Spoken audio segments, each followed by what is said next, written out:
Current అఫైర్స్ని ఈరోజు మీతో share చేసుకుంటాను. మనం కరెంట్ అఫైర్స్ డిస్కస్ చేద్దాం. ఫస్ట్ టాపిక్ వచ్చేసి వ్యాక్సిన్ గురించి. హైదరాబాద్లో మరో కీలక వ్యాక్సిన్ని ఉత్పత్తి చేయనుంది.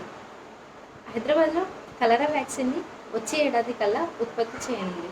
కలరా వ్యాక్సిన్ని ఉత్పత్తి చేసే కంపెనీ వచ్చేసి బయాలజికల్ ఈ ఫార్మా కంపెనీ అన్నమాట. ఈ కలరా వ్యాక్సిన్ అనేది ఓరల్ వ్యాక్సిన్, అంటే నోటి ద్వారా కలరా నిర్మూలనకు అవసరమైన వ్యాక్సిన్ టెక్నాలజీని అంతర్జాతీయ ఫార్మా సంస్థ బయాలజికల్ ఈ ఫార్మా సంస్థకు అప్పగించింది. ఇప్పటికే కరోనా వ్యాక్సిన్ తయారీలో అంతర్జాతీయ ఫార్మా ఉత్పత్తి కేంద్రంగా హైదరాబాద్ గుర్తింపు పొందింది. తాజా ఒప్పందంతో కలరా వ్యాక్సిన్ ప్రపంచానికి అందించే మరో అవకాశాన్ని దక్కించుకొని క్యాపిటల్ సిటీ ఆఫ్ ఫార్మాగా హైదరాబాద్ రానుంది. భారత్తో పాటు ఇతర దేశాలు కూడా ఈ వ్యాక్సిన్ని ఉత్పత్తి చేయనున్నాయి. ఆ దేశాలు ఏంటి అంటే కొరియా, బంగ్లాదేశ్, సౌత్ ఆఫ్రికా అన్నమాట.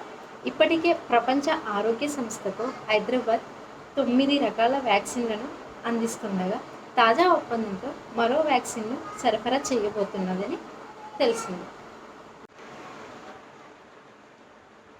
ప్రపంచానికి వ్యాక్సిన్ తయారు చేయడమే లక్ష్యంగా పెట్టుకొని పనిచేస్తామని బయాలజికల్ ఈ ఫార్మా కంపెనీ మేనేజింగ్ డైరెక్టర్ మహిమా దాట్ల తెలియజేస్తారు. నెక్స్ట్ టాపిక్ వచ్చేసి వృద్ధాశ్రమాలకు జియో ట్యాగింగ్ ఇవ్వాలని కేంద్ర ప్రభుత్వం ఆదేశించింది. అయితే మన భారతదేశంలో అత్యున్నత చట్టమైన రాజ్యాంగంలో 4వ భాగం ఆదేశిక సూత్రాలు, అందులో భాగంగా ఆర్టికల్ 41 వృద్ధుల సంక్షేమం గురించి, దివ్యాంగుల సంక్షేమం గురించి, మహిళా సంక్షేమం గురించి తెలియజేస్తుంది అన్నమాట. అలా కేంద్ర ప్రభుత్వం ఆదేశించింది ఏంటంటే ప్రభుత్వం ప్రైవేట్లోని వృద్ధాశ్రమాలని జియో ట్యాగింగ్ చేయాలని కేంద్ర ప్రభుత్వం ఆదేశించింది. జియో ట్యాగింగ్ అంటే ఏంటి అంటే ఆ వృద్ధాశ్రమాలు ఉన్న దగ్గరికి యాక్సెసిబిలిటీ అనేది మంచిగా ఉండాలి అనమాట. అంటే ట్రాన్స్పోర్టేషన్ మంచిగా ఉండాలి, వాళ్ళకి కావాల్సిన నీడ్స్, ఫెసిలిటీస్ అన్నీ ఉండాలి. ఫెసిలిటీస్ ఎక్కువ ఉన్న దగ్గర, ట్రాన్స్పోర్టేషన్ ఉన్న దగ్గరనే వృద్ధాశ్రమాలు పెట్టాలని ఆదేశించింది అనమాట. సో వాళ్ళకి కావాల్సిన అన్ని ఫెసిలిటీస్ అందజేసేలా చూడాలని కేంద్ర ప్రభుత్వం ఆదేశించింది అనమాట. అయితే ఫీజులు వసూలు చేస్తున్న వృద్ధాశ్రమాలని కఠిన చర్యలు తీసుకోవాలని, అలాంటి సంస్థలపైన కఠిన చర్యలు తీసుకోవాలని కేంద్ర ప్రభుత్వం ఆదేశించింది. అంటే వృద్ధులని అక్కడ ఉండడానికి వాళ్ళు ఫీజు చెల్లించాలి అని అట్లాంటివి చేస్తే అలాంటి సంస్థలను కఠిన చర్యలు తీసుకోవాలని కేంద్ర ప్రభుత్వం ఆదేశించింది అన్నమాట. ఇంకోటి ఏంటంటే ఆదాయాన్ని లక్ష్యంగా పెట్టుకొని కనీస మౌలిక సదుపాయాలు లేకుండా, అంటే వాళ్ళకి కావాల్సిన ఫెసిలిటీస్ లేకుండా ఓన్లీ మనీ కోసమే పెట్టే సంస్థలు ఉంటాయి కదా, అలాంటి సంస్థలను నియంత్రించాలని నిర్ణయించిందన్నమాట. ఇది కేంద్ర ప్రభుత్వం ఆదేశించింది. నెక్స్ట్ టాపిక్ వచ్చేసి ఉచితాలను నిషేధించాలి అని సుప్రీంకోర్టు చెప్పింది. ఏంటి అసలు అంటే ఉచితాలు, ప్రభుత్వం ఇది ఉచితంగా ఇస్తాం, అలా అది ఉచితంగా ఇస్తామని ఎలక్షన్స్ టైంలో మనకు ప్రకటిస్తారనమాట. అలా ఉచితాలను అంటే ఆ ఉచితాలు ఎలా ఇస్తారు, ప్రభుత్వం డబ్బుని యూజ్ చేసుకొని ఉచితాలు ఇస్తారనమాట. అలా ఉచితాలు ఇవ్వద్దు అని సుప్రీంకోర్టు చెప్పింది. ఇలాంటి వాటిని నిషేధించాలని చెప్పిందనమాట. ప్రభుత్వ డబ్బుతో ఓటర్లకు లంచాలు ఇవ్వడం అనైతికమని, రాజ్యాంగ నిరుద్ధం కూడా అని, ప్రజాస్వామ్యం మనుగడకు ముప్పుగా ఉండబోతుందని చెప్పింది. సుప్రీంకోర్టులో ప్రజా ప్రయోజన వాద్యం రావడం జరిగింది, అంటే పబ్లిక్ ఇంట్రెస్ట్ లిటిగేషన్ అనమాట. ఇది రావడం జరిగింది. ఇది చాలా ముఖ్యమైన పిటిషన్, చాలా ఇంపార్టెంట్ అనమాట ఈ పిటిషన్. అంటే ప్రజా ప్రయోజన వ్యాజ్యం అనమాట. సో ఇది చాలా ఇంపార్టెంట్. నెక్స్ట్ ఈ ఉచితాలు ఏంటి అంటే రాజకీయ పార్టీలు ప్రకటిస్తున్న అసంబద్ధ ఉచిత హామీలు అనమాట.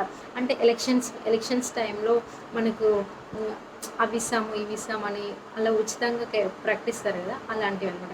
అంటే అమలు కానటువంటివి కూడా కొన్ని ఉచితంగా చెప్తారనమాట.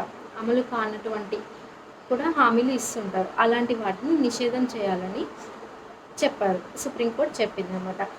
ప్రయోజన వాక్యంపై విచారణ జరిపేందుకు సుప్రీంకోర్టు అంగీకరించింది.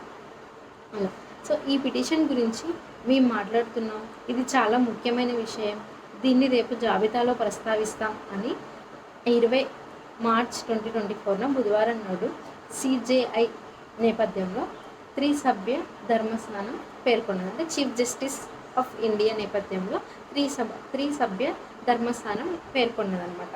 వచ్చే నెల 19 నుండి సార్వత్రిక ఎన్నికలు ప్రారంభం కానున్న నేపథ్యంలో ఈ బిల్లును న్యాయస్థానం విచారణలకు స్వీకరించడం ప్రాధాన్యత సంతరించుకున్నది. అయితే దీనికి న్యాయవాది ఎవరు అంటే అశ్విని ఉపాధ్యాయ అన్నమాట. నెక్స్ట్ టాపిక్ ఏంటంటే ప్రధాన యుద్ధ ట్యాంకులకు స్వదేశీ ఇంజిన్. భారత్ రక్షణ సామర్థ్యాలు మరింత బలోపేతమయ్యే దిశగా కీలక ముందడుగు పడింది అన్నమాట. ఏంటంటే ప్రధాన యుద్ధ ట్యాంకుల కోసం దేశీయంగా అభివృద్ధి చేసిన ప్రప్రథమ 1500 హార్స్ పవర్ ఇంజిన్ను తొలిసారిగా మైసూరులో 20 మార్చ్ 2024న విజయవంతంగా పరీక్షించినట్లు తెలిసిందనమాట. రక్షణ మంత్రిత్వ శాఖ ఓ ప్రకటనలో వెల్లడించాడు. అంటే 1500 హార్స్ పవర్ ఉన్న ఇంజిన్ను తొలిసారిగా మైసూరులో విజయవంతంగా పరీక్షించడం జరిగింది. అది ఎవరు చెప్పారంటే రక్షణ మంత్రిత్వ శాఖ చెప్పారనమాట. సో దేశ రక్షణ సామర్థ్యాల్లో ఒక కొత్త యుగానికి ఇది నాంది పలికింది అని చెప్పవచ్చు. నెక్స్ట్ టాపిక్ ఏంటి అంటే చంద్రుడి అవలి వైపునకు కమ్యూనికేషన్ ఉపగ్రహాన్ని పంపిస్తున్నారనమాట. చంద్రుడి అవలి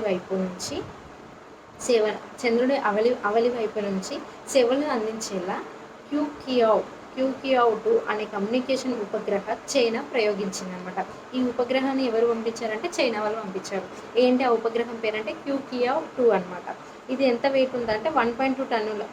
ఇది 1.2 టన్నుల ఈ 1.2 టన్నుల శాటిలైట్ అనమాట నింగిలోకి పంపించారు.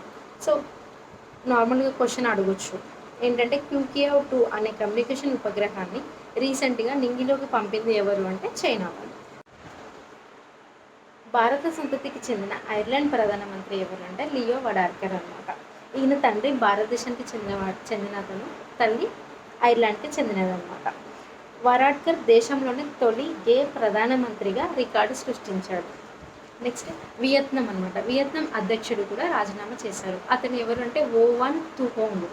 వియత్నాం అధ్యక్షుడు ఎవరు అంటే ఓ వాన్ తుహోంగ్ అనమాట. ఇతను కూడా రాజీనామా చేశారు. ఇండోనేషియా అధ్యక్షుడిగా ఆ దేశ రక్షణ మంత్రి. సో ఇండోనేషియాలో అధ్యక్షుడు ఎవరు ఉన్నారంటే రక్షణ మంత్రి ఉన్నారనమాట. ఇండోనేషియా గత నెలలో జరిగిన అధ్యక్ష ఎన్నికల్లో ఆ దేశ రక్షణ మంత్రి ఎవరు అంటే ప్రబోవో సుబియాంతో గెలిచారు. నెక్స్ట్ వచ్చేసి పశుపతి పరాష్ ఇతను కూడా రాజీనామా చేశారు. ఇతను ఎందుకు రాజీనామా చేశారంటే తన రాష్ట్రానికి సీట్ల కేటాయింపులో కొంచెం తేడా వచ్చిందని పశుపతి పరాష్ రాజీనామా చేశారు. కేంద్ర మంత్రి పదవికి అధ్యక్షుడు ఎవరంటే పశుపతి కుమార్ పరాస్ అనమాట. ఈయన చేసిన రాజీనామాను రాష్ట్రపతి ద్రౌపది ముర్ము ఆమోదించింది. అయితే ఈయన రాజీనామా చేయడం వల్ల ఈయన యొక్క పనులని ఎవరికి ఇచ్చారు అంటే కిరణ్ రిజిజుకి ఇచ్చారనమాట. అంతే. సో ఇది ఈ టాపిక్స్ ఈరోజు యొక్క కరెంట్ అఫైర్స్ అన్నమాట. సో ఏదైనా డౌట్స్ ఉంటే కామెంట్ సెక్షన్లో పెట్టండి. లైక్ చేయండి, షేర్ చేయండి, సబ్స్క్రైబ్ చేసుకోండి, సపోర్ట్